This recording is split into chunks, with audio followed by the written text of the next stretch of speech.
every single American will have the opportunity to realize his or her fullest potential. The forgotten men and women of our country will be forgotten no longer. President-elect Donald John Trump in the dark early hours of Wednesday, November 9th, 2016, promising to make the country great again for everyone, he said. It is not yet clear how he will try to do that, because this long, unruly campaign had become more about character than policy, more about the emotions underlying issues like immigration than about realistic plans. And welcome to POTUS 2016. I'm Brian Lehrer. However designed, big policy changes are on the horizon, and shortly we'll discuss their possible impact. After the surprising and stunning loss, Hillary Clinton waited until the sun rose again, then gracefully conceded defeat, calling on her supporters, especially young people, to continue to fight for what's right. I know how disappointed you feel, because I feel it too. And so do tens of millions of Americans who invested their hopes and dreams in this effort. This is painful, and it will be for a long time. But I want you to remember this. Our campaign was never about one person or even one election. It was about the country we love and about building an America that's hopeful, inclusive, and big-hearted. We have seen that our nation is more deeply divided than we thought. But I still believe in America, and I always will.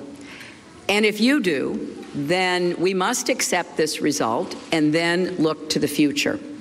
Donald Trump is going to be our president. We owe him an open mind and the chance to lead. Our constitutional democracy enshrines the peaceful transfer of power.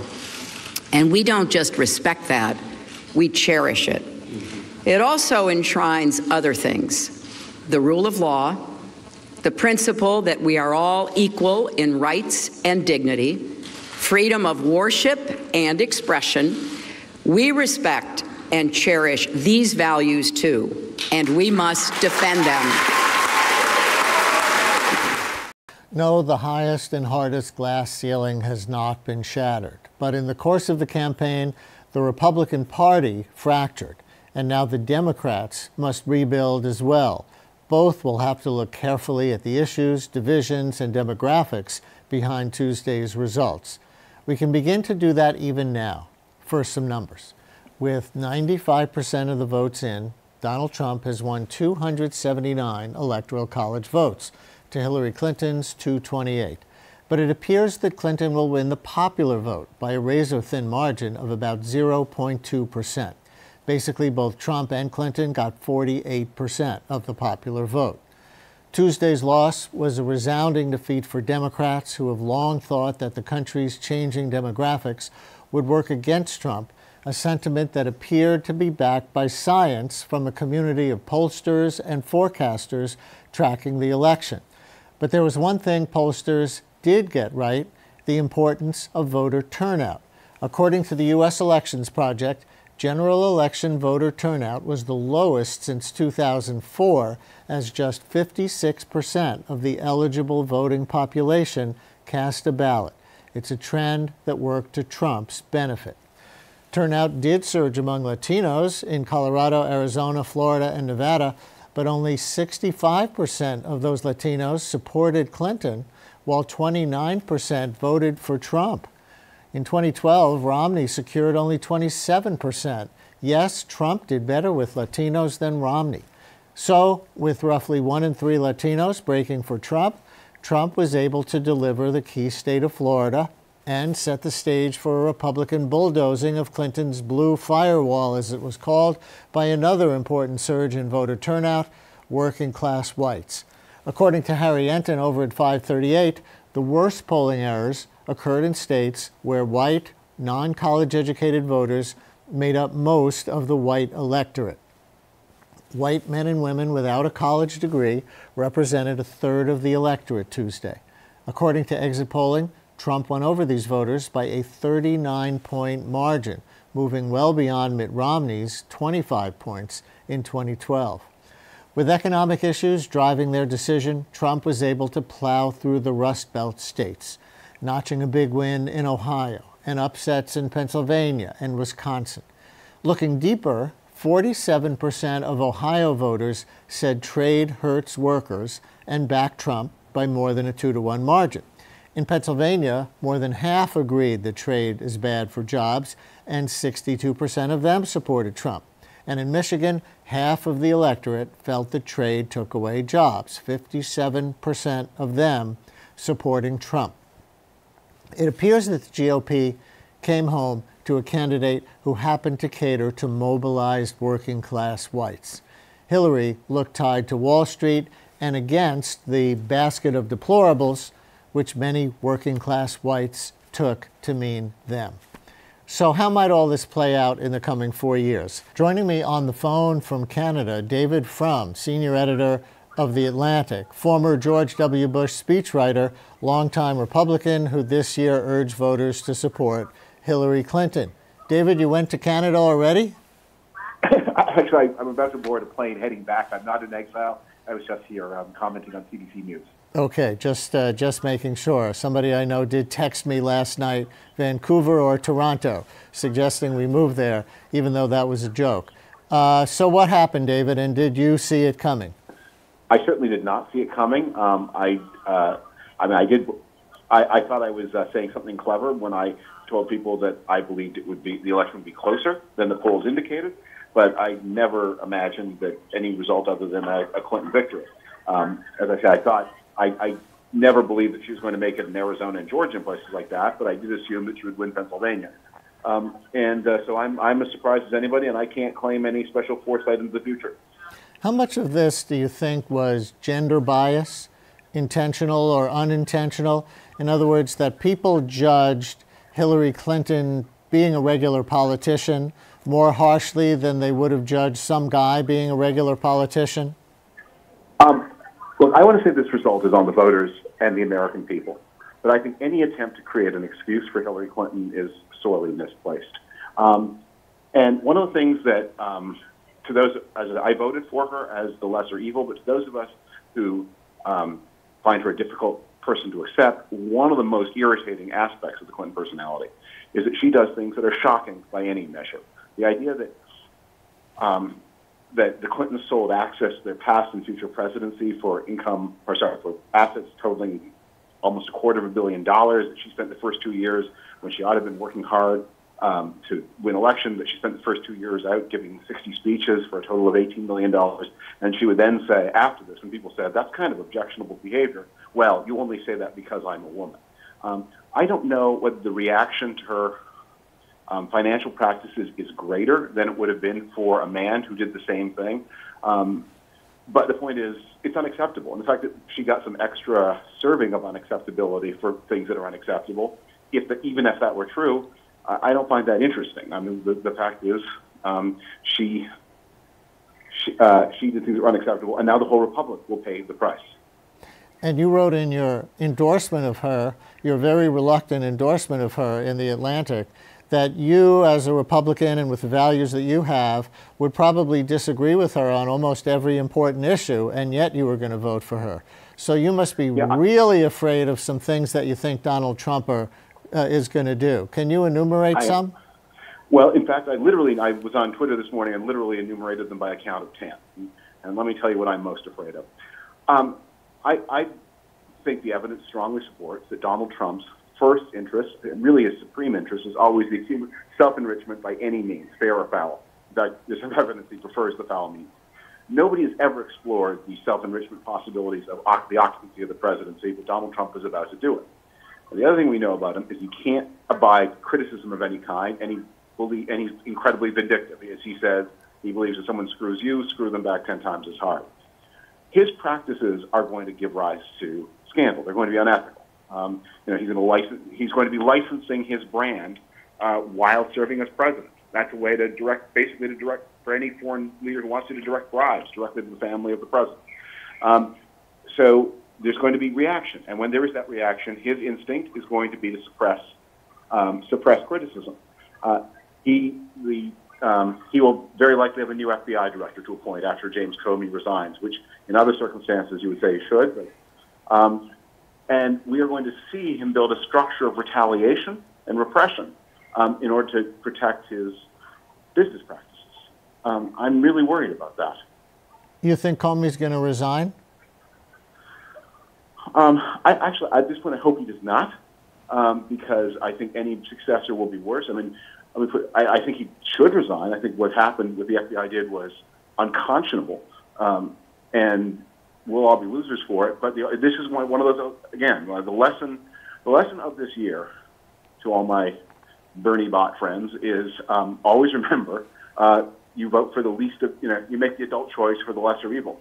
And Comey behaved badly. His successor will behave worse. And we should remember, in case you're wondering why there would be any question about whether Comey would resign with a new president coming in, the FBI director structurally has some independence from the rest of the government and is appointed for a 10-year term, just by way of background. Exactly. So, right. David, is the Republican Civil War that everybody was predicting for after a Trump loss canceled? It's ending with abject submission. This is like an Appomattox moment.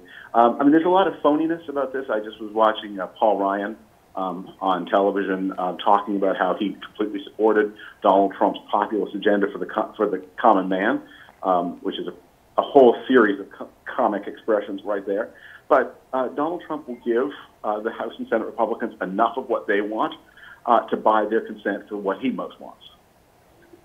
Such as? Well, I just think what he's going to want is impunity for his business practices. Let me just give you an example. You keep coming back to that. You really think he's going to use the White House to enrich himself first and foremost, rather than get certain things done like building a wall? Yeah, I think Donald Trump just doesn't have political ideas. Anyway, and what is going to happen with the wall is it's very rapidly going to become a fence, and then it's rapidly going to become a network of sensors, and then it's rapidly going to look like stuff we're doing already. And with his immigration policy, he's going to begin by promising to round up and deport people, and it's going to rapidly devolve into something more like what any other Republican would have done.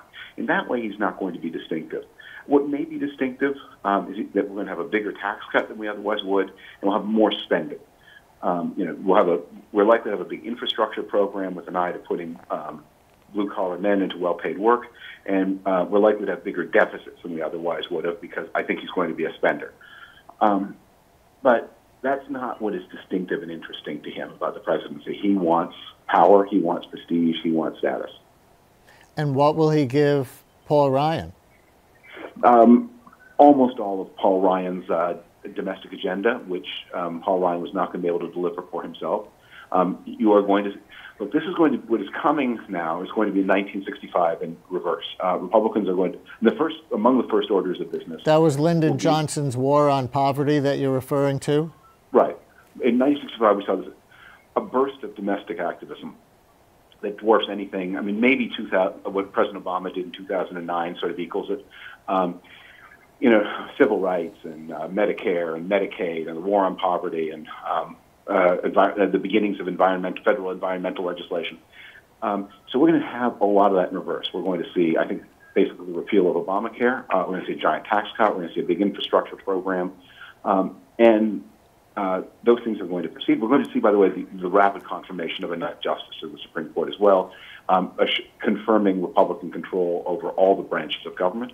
And the next President Trump, President-elect Trump, will probably be able to appoint one or two more, making the Republican majority not 5-4, but 6-3. David, stay there. We're going to bring on two additional guests. Joining us is New York's Manhattan Borough President Gail Brewer, a Hillary backer from day one, and on her support team, the New York Leadership Council. And via Skype from Maryland, columnist and journalist Marcela Valdes, who has been researching and writing about the Latin vote, including an in-depth piece for the New York Times. Welcome, both of you. Thank you for joining the conversation. Thank you, Brian. And I actually want to play a clip because David Frum just mentioned infrastructure as one of the things that Donald Trump might give Paul Ryan, the Speaker of the House, in a deal. And here's a clip of Donald Trump talking about that policy. We are going to fix our inner cities and rebuild our highways, bridges, tunnels, airports, schools, hospitals. We're going to rebuild our infrastructure, which will become, by the way, second to none. And we will put millions of our people to work as we rebuild it. So, Gale Brewer, could this be good for New York? When you talk about a big infrastructure plan, that sounds like Barack Obama. That sounds like Franklin Roosevelt. Well, certainly we need airports and highways, and don't forget, we want our subway system. Sometimes it's highways and not public transit. So yes, this sounds good. We all need to have the bridges and the roads improved. And I remember during the campaign, that was the one issue that Trump and Clinton agreed on. I might have been the only issue. So yes, I think it's a good thing. How it's done, who gets what. I mean, it has been discussed in the past, and we've always had the short end of the stick. Highways came first, transit second. Of course, transit is more important from the environment and moving people and urban America. So, David Frum, are we talking about two different kinds of infrastructure programs? I'm a little confused. Why would Paul Ryan want that? I thought that's just the kind of thing Paul Ryan blocks. I'm sorry, I didn't give that as one of the things that Paul Ryan would get. I thought that was one of the things that Donald Trump would want to do. What Paul Ryan gets is a big tax cut. He gets the repeal of Obamacare. He gets judicial appointments. I think that deal is pretty clear. That Donald Trump has said he'll take advice from the regular Republicans on who he should put on the courts. He'll have his own interest in making sure that whoever gets on the court will look with a charitable eye on any investigations of Donald Trump. He's got the Trump University fraud case coming to a head, but somebody who's strong on defensive property, weak on government ethics, that person will be our next Supreme Court justice. Got it. Marcela Valdes, I'll come to you in just a second to react to this clip of Trump from his middle-of-the-night victory statement, talking about how he sees what he just ran as more than a campaign. As I've said from the beginning, ours was not a campaign, but rather an incredible and great movement made up of millions of hardworking men and women who love their country and want a better, brighter future for themselves and for their family. Marcela Valdes, is it a movement? And if it is a movement, is it a scary one to Latinos and Latinas? I think it depends which Latinos and Latinas you're talking to. So I think that many people are very frightened, especially, for example, DACA recipients, since the DACA executive orders were probably one of the first things that will fall. That's the Dreamers, the younger undocumented immigrants who President children Obama... who were brought to the United States when they were minors, some of them very, very young, some of them babies, some of them toddlers, some of them who have no memories of living anywhere except in the United States. If DACA is repealed, then those children, some of whom are now adults, are in danger of being deported to countries that they barely know. And Trump could do that with a snap of his fingers, right? Because it was a presidential order in the first place, not an act of Congress. He can do it in the first 5 minutes in office. It's just a matter of signing a piece of paper. It was an executive order. So this is some of the dangers of having passed things by executive order, or some of the drawbacks of having passed things by executive order. So I think that, yes, there are many Latinos who are really quite frightened about what a Donald Trump presidency. However, I also think that people have vastly underestimated, as you pointed out earlier in the show, the number of Latinos who supported him and who were in favor of him. When I think about this, I remember an El Salvadorian immigrant whom I met in Virginia. His name was Mario. He worked in construction. He had 2 sons who were born in the United States. And he was planning to vote for the first time in November, and he was planning to vote for Trump, even though his own wife is undocumented. For Mario, the most important issues were jobs and crime. Law and order sounded very good to him. Pushing out more recent immigrants from Latin America sounded pretty good to him too, because he was competing against them for jobs. So, he himself had been undocumented before Reagan's 1986 amnesty, but that didn't matter to him now. So, Gail Brewer, is this a movement, or is this just a reactionary backlash to a country becoming less white? Well, when I heard the Mr. Trump make that comment, I was mortified, because it did sound to me it was just a certain group of people. Yes, some Latinas, but primarily the white community. When we drive upstate and other parts of the country, all the places that we saw the Trump signs, that was the movement that I heard when Donald Trump mentioned his movement. It did not include, in my opinion, urban America, which is the majority of Americans. It did not include this coalition. Many, many more Latinos were registered this time and did turn out. And there were obviously many other communities of color, all kinds, that are now registered and voting for the first time. I saw it with my own eyes, obviously in New York, but across the country. So he is talking, in my mind, his movement is a very small type of person. It is not the browning of America, which is taking place. And mostly his votes came from rural areas and the exurbs. But do you have any optimism that he might get what New York, his hometown, needs, and by extension, people in other cities around the country? I don't know that he understands urban America, even though he is from the real estate community of Queens and Manhattan. And certainly, be clear, Manhattan did not vote for him, his own home county, as we know, either in the primary or now. But the issue is, for urban America, it is definitely infrastructure, but it is also health care, it is also food stamps, it is also housing, affordable housing. Is he going to understand that issue? David Frum, I know you have to leave in a minute. What comes next in the Democratic Party? I know you're a Republican, but what do you think comes next in the Democratic Party? Are they going to have an unscheduled civil war? I think two things, maybe three. The thing that comes first is a lot of recrimination against both the Clinton campaign and the Clinton family personally. I think a lot of Democrats have been biting back their unease with the ethical practices of the Clinton family. They are now going to wonder, why did you give so many speeches at Goldman Sachs and so few in Wisconsin? What was your real priority? That they're going to say those things that they've been thinking about themselves. The next thing is they're going to start thinking. I think there's going to be a real discussion of the kind of party they want to be. There will be people on the left who say Bernie Sanders and Elizabeth Warren could have won this election. There will also be people who note, I now forget, I'm sorry, which of the two other guests told the story of the El Salvadoran immigrant who spoke of crime.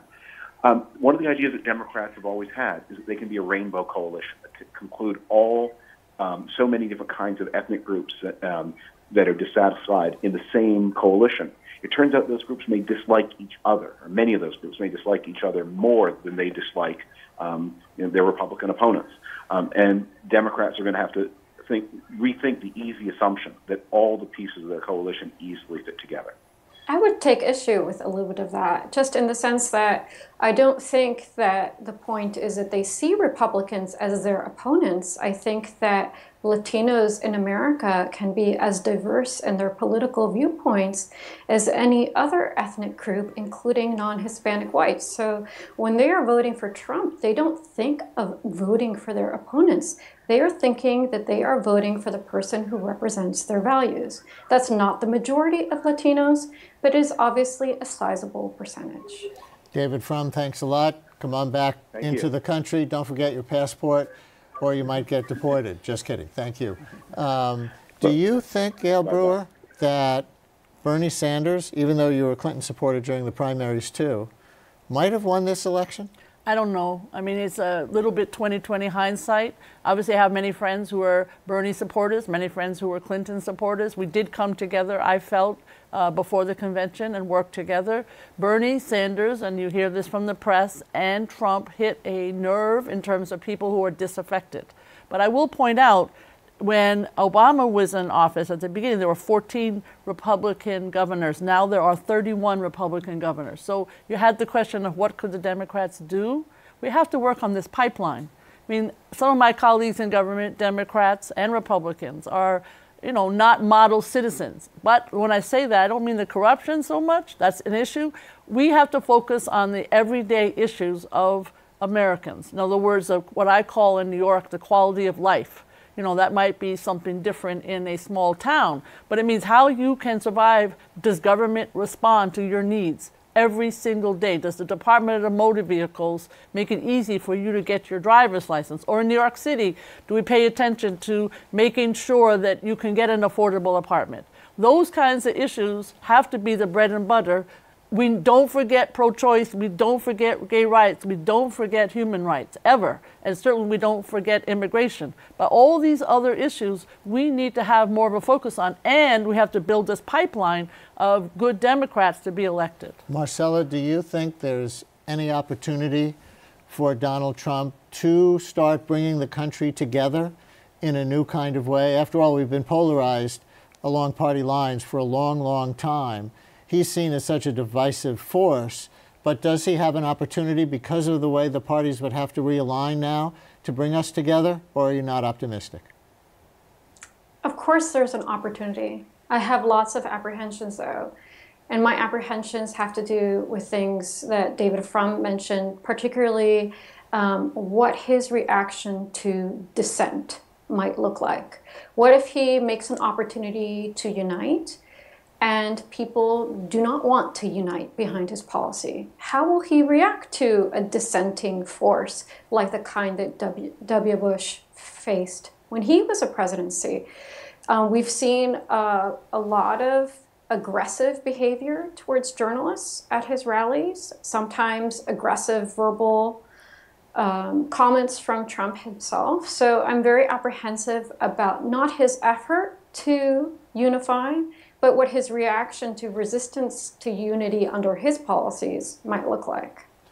Marcela Valdes, thank you for joining us. Gale Brewer, thank you very much for joining us. It's the beginning of a new and unexpected era in the United States. And that's POTUS 2016 for today. We'll be here each week at this hour, delving into the decisions that will come to or emerge from President Trump's desk. That will include jobs, taxes, trade, race, justice, climate change, education, war and peace, and of course, the wall. Thanks for watching all these months during the campaign, and stick with us as we move forward, throwing cold, hard facts on the overheated political rhetoric. I'm Brian Lehrer. Thanks for watching.